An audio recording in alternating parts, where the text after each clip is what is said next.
The Galaxy S23 FE was launched in October 2023 at a steep price, but saw major price drops in 2024, making it a top budget pick.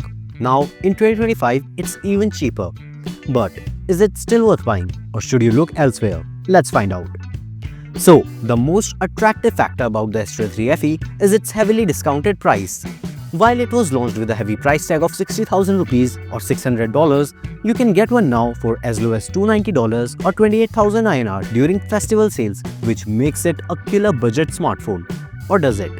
In the box, you get a Type-C to C charging cable, a SIM ejector pin, some paperwork, and the device. Pretty much the usual flagship unboxing experience. When it comes to the build quality, this phone feels genuinely premium.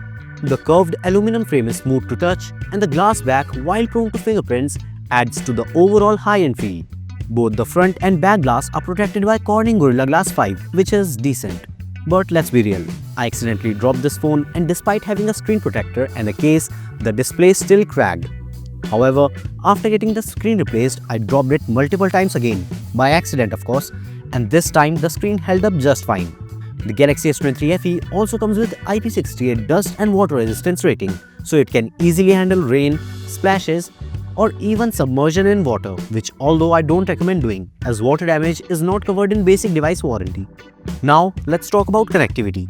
It has a USB-C 3.2 Gen 1 charging port that not only ensures fast charging, but also supports fast data transfer speeds. It has Bluetooth 5.3 for faster device pairing, and it has NFC for making contactless payments. You can easily load your debit and any credit card to make payments with just a tap. It has 14 5G bands that ensures fast and reliable network coverage. Another alluring factor of the S23 FE is its camera setup. It has a 10-megapixel selfie camera on the front and a triple camera setup on the back. You get a 50-megapixel main camera, an 8-megapixel telephoto camera, and a 12-megapixel ultra-wide camera. It can record smooth 4K videos at up to 60 FPS from both the front camera and the rear cameras. And it can additionally record 8K videos from the rear at 24 FPS. In my experience, the S23 FE can sometimes generate output which is on par with the flagship S23 Ultra. Tap here to check out the S23 FE versus S23 Ultra camera comparison. As for the display, it offers a 6.4-inch dynamic AMOLED 2X display with a 403 pixel density. It offers a 120Hz refresh rate along with HDR10+ support and 1450 nits of peak brightness. It's a premium display that provides a premium viewing experience. The huge bezels it has kind of ruins the viewing experience. The bottom bezel is very big and it just looks awful.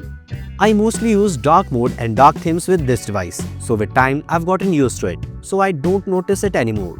But if I switch to the light mode, there they are.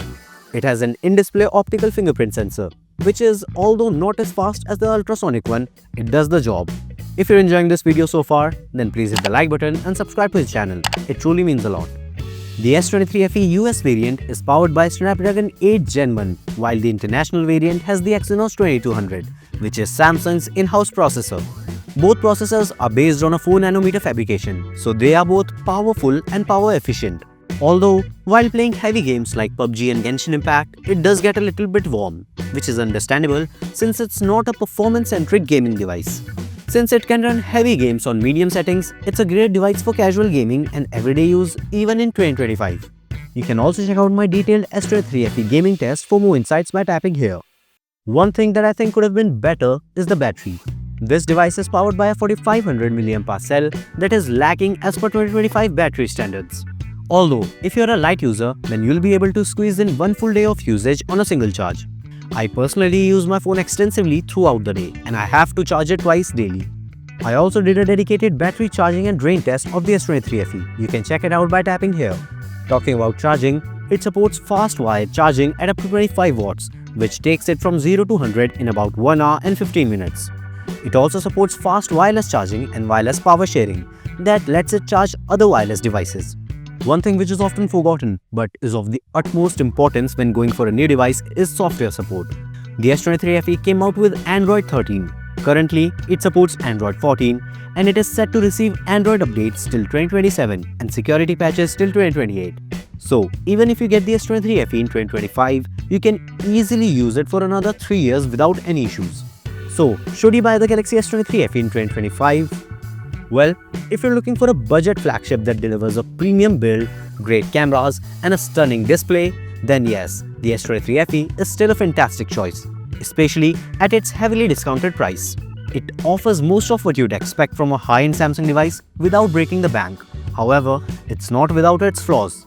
The bezels are a bit thick, and the battery life is a bit lacking by 2025 standards. And the Exynos variant may not be the best for hardcore gaming.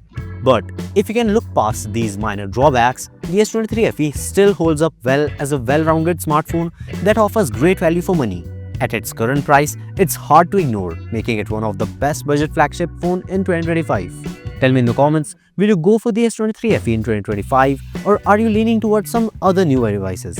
Also, if you found this video informative, then hit the like button, subscribe to Gizmo Rush for more such reviews and comparisons. Thanks for watching and I'll catch you in the next one. Peace.